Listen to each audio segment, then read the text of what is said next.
Hello friends, എല്ലാവർക്കും മഹാലക്ഷ്മി സീരിയലിൻ്റെ ഇന്നത്തെ എപ്പിസോഡിൻ്റെ റിവ്യൂയിലേക്ക് സ്വാഗതം. അങ്ങനെ മഹിയുടെ വിഷമം കാണുന്ന മാർഗോ ആ പ്രതാപനെ അങ്ങ് തീർത്ത് കളയട്ടെ എന്ന് ചോദിക്കുന്നതും, ഒരു സത്യം മറയ്ക്കാൻ വേണ്ടി ഒരാളെ കൊല്ലുന്നതിനോടൊന്നും എനിക്ക് യോജിപ്പില്ല എന്ന് പറയുന്നുണ്ട് മഹി. നിങ്ങളെ രണ്ടുപേരെയും കൊല്ലാൻ നോക്കിയതിനാണ് അയാളിപ്പോൾ ഹോസ്പിറ്റലിൽ കിടക്കുന്നതെന്ന് മാർക്കോ പറയുമ്പോൾ, അതിനൊന്നും തെളിവൊന്നും ഇല്ലല്ലോ മാർക്കോ എന്ന് മഹി ചോദിക്കുന്നതും, ദൈവം എല്ലാത്തിനും സാക്ഷിയാണെന്ന് പറയുന്നുണ്ട് മാർക്കോ. മാർക്കോയുടെ മുഖത്തെ ആ തിളക്കം തിരിച്ചറിയുന്ന മഹി, ഞാൻ കാണുന്ന സിദ്ധിയായിട്ടുള്ള അമ്മയും മാർക്കോയൊക്കെ എന്നെ സംബന്ധിച്ച് വലിയൊരു അത്ഭുതം തന്നെയാണെന്ന് മഹി പറയുന്നുണ്ട്. തുടർന്ന് മാർക്കോ തൻ്റെ ശക്തി സ്രോതസ്സായ ആ വേൽ മഹിയെ കാണിച്ചു കൊടുക്കുന്നുണ്ട്.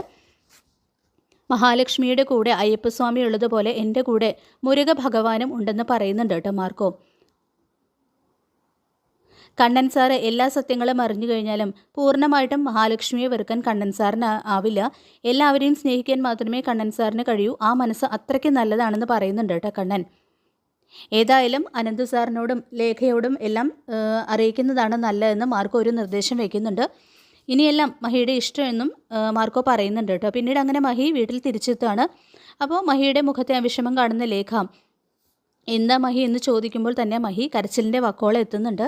എൻ്റെ മനസ്സിനെ അലട്ടുന്നത് വേറൊന്നും അല്ല ലേഖ എന്ന് പറഞ്ഞുകൊണ്ട് മഹി പൊട്ടിക്കരഞ്ഞുകൊണ്ട് എല്ലാ സത്യങ്ങളും അനന്തുവിനോടും ലേഖയോടും തുറന്നു പറയുന്നുണ്ട്.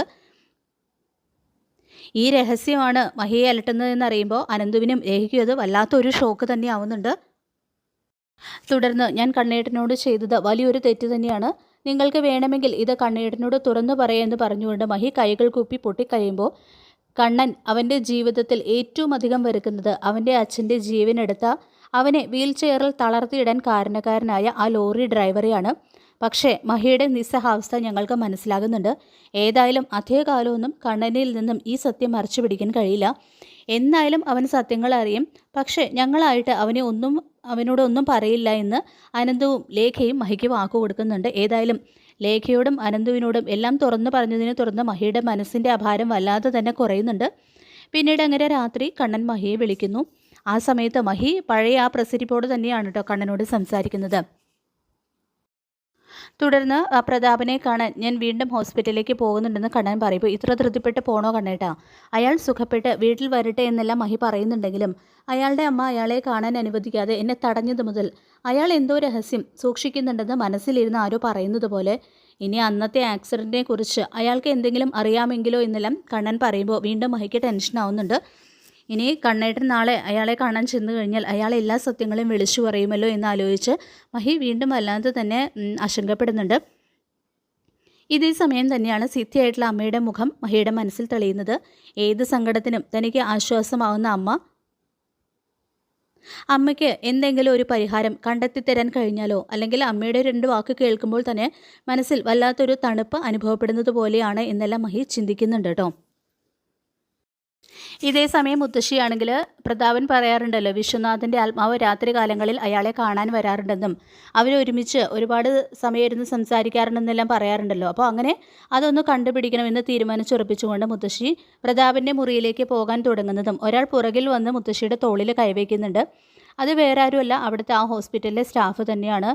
അപ്പോൾ മുത്തശ്ശിയാണെങ്കിൽ ഞെട്ടലോടെ തിരിഞ്ഞു നോക്കുന്നുണ്ട്. അപ്പോൾ അയാളെ കാണുന്നതും അയാളുടെ നേരെ ചൂടാവുന്നുണ്ട് കേട്ടോ മുത്തശ്ശി, പുറകിലൂടെ വന്ന് പേടിപ്പിച്ചതിന്. അങ്ങനെ മുത്തശ്ശി പേടിയോടുകൂടി പ്രതാപൻ്റെ മുറിയിലേക്ക് കടക്കുന്നു. ഈ ആത്മാവങ്ങാനും അവിടെ ഉണ്ടാവോ എന്നൊക്കെ ആലോചിച്ചെങ്കിൽ മുത്തശ്ശി ഇങ്ങനെ വല്ലാതെ തന്നെ ഭയപ്പെടുകയും ചെയ്യുന്നുണ്ട്. പിന്നീട് കാണിക്കുന്നത് മഹി പിറ്റേന്ന് അമ്പലത്തിലെത്തുന്നു. അമ്മയെ ഒന്ന് കണ്ടെങ്കിൽ എന്ന് മഹി ആഗ്രഹിക്കുന്ന നിമിഷം തന്നെ അമ്മ മഹിയുടെ മുന്നിലേക്ക് കടന്നു വരുന്നുണ്ട്. അമ്മയുടെ മുന്നിൽ പൊട്ടിക്കരഞ്ഞുകൊണ്ട് മഹി പറയുന്നുണ്ട്, ഞാനിപ്പോൾ വലിയ മാനസിക സംഘർഷത്തിലൂടെയാണ് കടന്നു പോകുന്നതെന്ന് മഹി പറയുമ്പോൾ, അമ്മയ്ക്ക് എല്ലാം അറിയാമെന്നും മോളുടെ ഭർത്താവിൻ്റെ അച്ഛൻ തന്നെയാണ് പ്രതാപനെ കൊണ്ട് ഇതെല്ലാം ചെയ്യിക്കുന്നത്. വൈകാതെ കണ്ണൻമോൻ എല്ലാ സത്യങ്ങളും അറിയും. എല്ലാം മറച്ചു വെച്ചതിന് ചെറിയൊരു നീരസം മോളുടെ ഭർത്താവിന് മോളോട് തോന്നുമെങ്കിലും അതൊക്കെ തൽക്കാലത്തേക്ക് മാത്രമായിരിക്കും. കണ്ണൻ മോളോട് ക്ഷമിക്കും എന്നെല്ലാം അമ്മ ഒരു പ്രവചനം പോലെ മഹിയെ പറഞ്ഞ് ആശ്വസിപ്പിക്കുന്നുണ്ട്. ആ പ്രതാപിനെ കൊണ്ട് ഇതെല്ലാം ചെയ്യിച്ച് ഒരാളും ആർക്കും പിടികൊടുക്കാതെ മറിഞ്ഞിരിപ്പുണ്ട്. അയാളെയും നിങ്ങൾ വൈകാതെ തിരിച്ചറിയുമെന്നും അമ്മ മഹിയോട് പറയുന്നുണ്ട്. അതെല്ലാം കേട്ട് ഞെട്ടലോടെ നിൽക്കുന്ന മഹിയാണ് കാണിക്കുന്നത്. അപ്പോൾ നമുക്ക് കാത്തിരിക്കാം മഹാലക്ഷ്മി സീരിയലിൻ്റെ ഇന്നത്തെ എപ്പിസോഡിനായിട്ട്. ഈ റിവ്യൂ ഇഷ്ടപ്പെട്ടെങ്കിൽ ലൈക്ക് ചെയ്യുക, ചാനൽ കൂടി ഒന്ന് സബ്സ്ക്രൈബ് ചെയ്യുക. താങ്ക്